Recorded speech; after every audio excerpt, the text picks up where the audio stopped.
दोस्तों आज की इस वीडियो में मैं आपको बताने वाला हूं कि कैसे आप जिला से यानी कि डीएम लेवल ईडब्ल्यूएस सर्टिफिकेट बना सकते हैं, वो भी घर बैठे मात्र 2 से 3 दिन में। साथ ही मैं ये भी आपको बताऊंगा कि कौन सी गलती आपको नहीं करनी है ताकि आपका आवेदन रिजेक्ट ना हो। और हाँ, वीडियो को लास्ट तक जरूर देखिएगा क्योंकि लास्ट में मैं आपको ऐसा रामबाण देने वाला हूँ जिससे आपका आवेदन कभी रिजेक्ट हो ही नहीं सकता। तो वीडियो को अंत तक जरूर देखना। साथ ही आपका मन में कोई सवाल हो तो नीचे कमेंट में जरूर बताइएगा।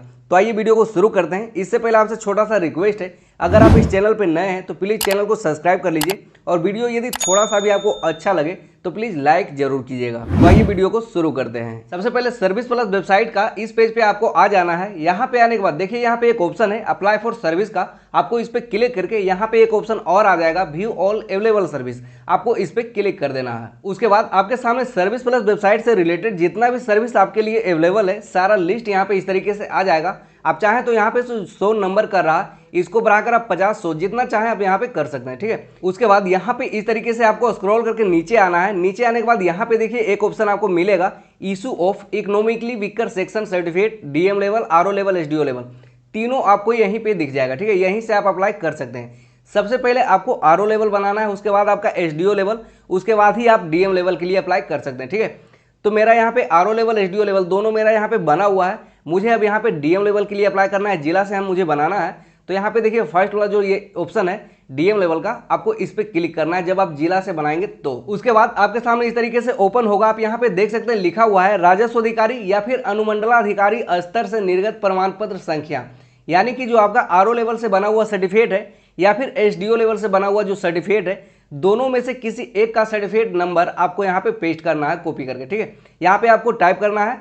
उसके बाद यहाँ पे आपको कैंडिडेट का जो नाम है वो आपको लिखना है। उसके बाद यहाँ पे गेट डिटेल का ऑप्शन है, आपको सिंपली इस पे क्लिक कर देना है। उसके बाद इस तरीके से सर्टिफिकेट नंबर और कैंडिडेट का नाम लिखकर जैसे ही गेट डिटेल पे क्लिक करते हैं तो कैंडिडेट का जो सारा डिटेल जो आपका आरओ लेवल या फिर एसडीओ लेवल से बना हुआ सर्टिफिकेट है उसमें जो भी डिटेल आपका वहाँ पे डाला हुआ है सारा डिटेल यहाँ पे ऑटोमेटिकली यहाँ पे फिल हो जाता है। आपको यहाँ पे कुछ भी फिल करने की जरूरत नहीं है, ठीक है।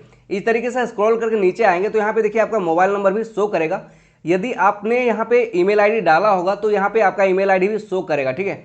और यदि आप आरओ लेवल या फिर एसडीओ लेवल बनाने टाइम वहाँ पे ईमेल आईडी का यूज नहीं किया है तो आप चाहें तो यहाँ पे ईमेल आईडी दे सकते हैं, ठीक है।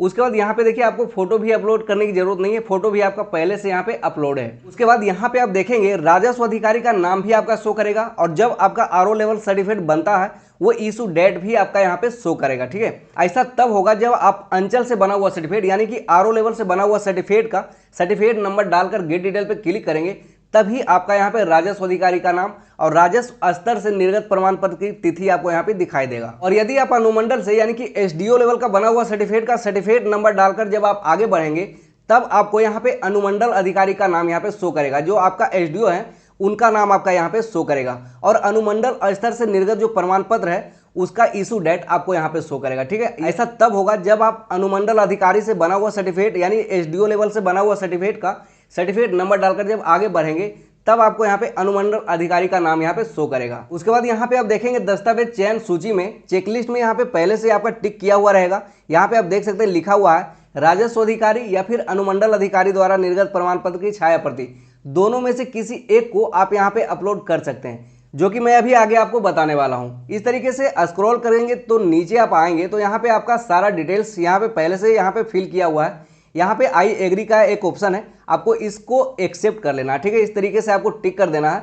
उसके बाद इस तरीके से स्क्रॉल करेंगे तो यहाँ पे कैप्चा आपको फिल करना है। कैप्चा यदि आपका कैप्चा एक बार में नहीं ले तो यहाँ से रिफ्रेश बटन है, आपको इस पर क्लिक करके रिफ्रेश करना है, ठीक है। उसके बाद यहाँ पे आपको कैप्चा फिल करना है। उसके बाद यहाँ पे सबमिट का ऑप्शन है, सिंपली आपको सबमिट पे क्लिक कर देना है। सबमिट पे क्लिक करते हैं इस तरीके से आपका सारा डिटेल्स आएगा। आप चाहें तो एक बार चेक कर सकते हैं, हालांकि चेक करने की जरूरत नहीं है क्योंकि आपने इसमें कुछ फिल किया ही नहीं है, सब कुछ तो पहले से फिल किया हुआ है, ठीक है। इस तरीके से स्क्रॉल करके नीचे आएंगे तो यहाँ पे अटैच सिग्नेचर का ऑप्शन है, आपको सिंपली इस पे क्लिक करना है। उसके बाद इस तरीके से ओपन होगा। मेन झंझट यहीं पे है, यहीं पे हम लोग कुछ गलती कर देते हैं जिसकी वजह से आपका आवेदन यहाँ पे रिजेक्ट होता है, ठीक है। इस चीज को आपको ध्यान से समझना है। यहाँ पे जो लिखा हुआ है ना, यहाँ पे राजस्व अधिकारी या फिर अनुमंडल अधिकारी द्वारा निर्गत प्रमाण पत्र की छाया प्रति, यानी इसका मतलब है कि दोनों में से किसी एक का आप यहाँ पे अपलोड कर सकते हैं। लेकिन मैं आपको यहाँ पे क्लियर बता दूं, यदि आप राजस्व अधिकारी से बना हुआ सर्टिफिकेट यहाँ पे अपलोड करते हैं तब आपका आवेदन जो आपका जिला से बनाने के लिए आप अप्लाई कर रहे हैं 100% आपका यहाँ पे रिजेक्ट हो जाएगा। ठीक है, क्योंकि इसका नियम है कि कोई भी सर्टिफिकेट आप बनाते हैं तो सबसे पहले आपका अंचल से यानी कि आरओ लेवल से बनेगा, उसके बाद आपका अनुमंडल से यानी कि एसडीओ लेवल का बनेगा, और जब आपका अनुमंडल से यानी कि एसडीओ लेवल जब आपका बन जाता है तभी आप यहाँ से जिला के लिए यानी डीएम लेवल बनाने के लिए यहाँ पे आप आवेदन दे सकते हैं। और जब तक आपका अनुमंडल से नहीं बनता है तब तक आप यहाँ पे जिला से अप्लाई नहीं कर सकते हैं। ठीक है, इस चीज़ को आपको मान के चलना है। उसके बाद यहाँ पे सिलेक्ट पे क्लिक करेंगे, यहाँ से आपको सिलेक्ट कर लेना है। उसके बाद चूज फाइल पे क्लिक करके जहाँ भी आपका अनुमंडल से बना हुआ सर्टिफिकेट है,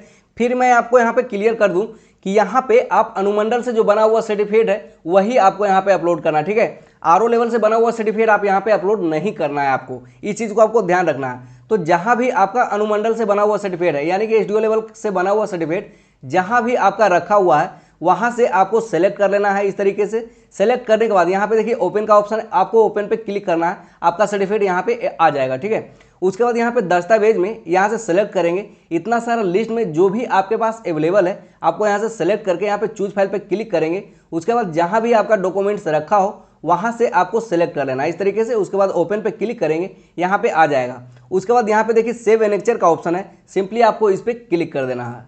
उसके बाद आपके सामने इस तरीके से ओपन होगा। आप यहाँ पे देख सकते हैं लिखा हुआ है आर्थिक रूप से कमजोर वर्ग के सदस्य द्वारा प्रस्तुत किया जाने वाला आय एवं परिसंपत्ति प्रमाण पत्र। आप चाहें तो इस पर क्लिक करके आप यहाँ पे देख सकते हैं कि जो आपने पीडीएफ अपलोड किया है वो सही अपलोड किया है या फिर कुछ और यहाँ पे अपलोड कर दिया है। तो इस तरीके से आप यहाँ पे देख सकते हैं, चेक कर सकते हैं। ठीक है, यहाँ पे देखेंगे तो आधार कार्ड लिखा हुआ है, आप चाहें तो इस पर क्लिक करके आप देख सकते हैं कि जो आपने आधार कार्ड अपलोड किया है वो सही है या फिर कुछ और आपने यहाँ पे अपलोड कर दिया है। इस तरीके से आप इसे देख सकते हैं। ठीक है, उसके बाद यहाँ पे देखिए सबमिट का ऑप्शन है, सिंपली आपको सबमिट पे क्लिक कर देना है। सबमिट पे क्लिक करते हैं इस तरीके से आपका रिसीविंग आपके सामने आ जाएगा। आप यहाँ पे देखिए लिखा हुआ है सेवा प्रदान करने की प्रस्तावित तिथि, यहाँ पे आपका शो करेगा, और यहाँ पे सेवा प्रदान करने की समय अवधि जो कि आपको यहाँ पे 21 दिन कार्य दिवस आपको दिखाई देगा। ठीक है, यानी कि इसको बनने में 21 दिन का टाइम आपको यहाँ पे लगने वाला है। लेकिन यदि आप चाहें तो 2-3 दिन में आप सर्टिफिकेट आसानी से बनवा सकते हैं। बस आपको करना क्या है, ये जो रिसीविंग है इसको प्रिंट करना है और साथ ही आपको आधार कार्ड का फोटो कॉपी लेना है,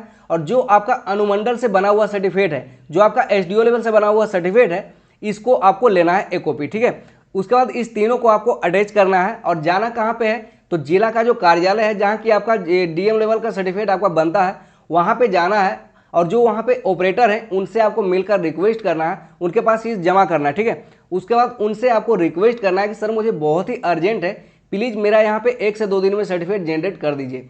हो सकता है वहाँ पे आपसे 50-100 रुपये का चार्ज करें, लेकिन यहाँ पे 50-100 रुपया लेकर आपका काम आसानी से यहाँ पे कर दिया जाएगा। ठीक है, यहाँ पे आपका सर्टिफिकेट आसानी से 1 से 2 दिन में बनवा सकते हैं। और जैसा कि वीडियो के स्टार्टिंग में हमने आपसे कहा था कि वीडियो के लास्ट में एक रामबन दूंगा, तो वो रामबन मेरा ये टेलीग्राम आईडी है, यानी कि आप इस टेलीग्राम आईडी के माध्यम से आप सीधा हमसे कॉन्टैक्ट कर सकते हैं, आप सीधा हमसे जुड़ सकते हैं, और सर्टिफिकेट से रिलेटेड यदि आपको कोई परेशानी है तो सीधा हमसे शेयर कर सकते हैं। टेलीग्राम के माध्यम से बहुत सारे कैंडिडेट ऐसे हमसे जुड़े हैं जिनके साथ कुछ ना कुछ समस्या थी और उनका आवेदन हर बार वहाँ पे रिजेक्ट कर दिया जाता था, तो उनका डॉक्यूमेंट्स लेकर हमने खुद वहाँ पे अप्लाई किया और उनका सर्टिफिकेट बनवाया है।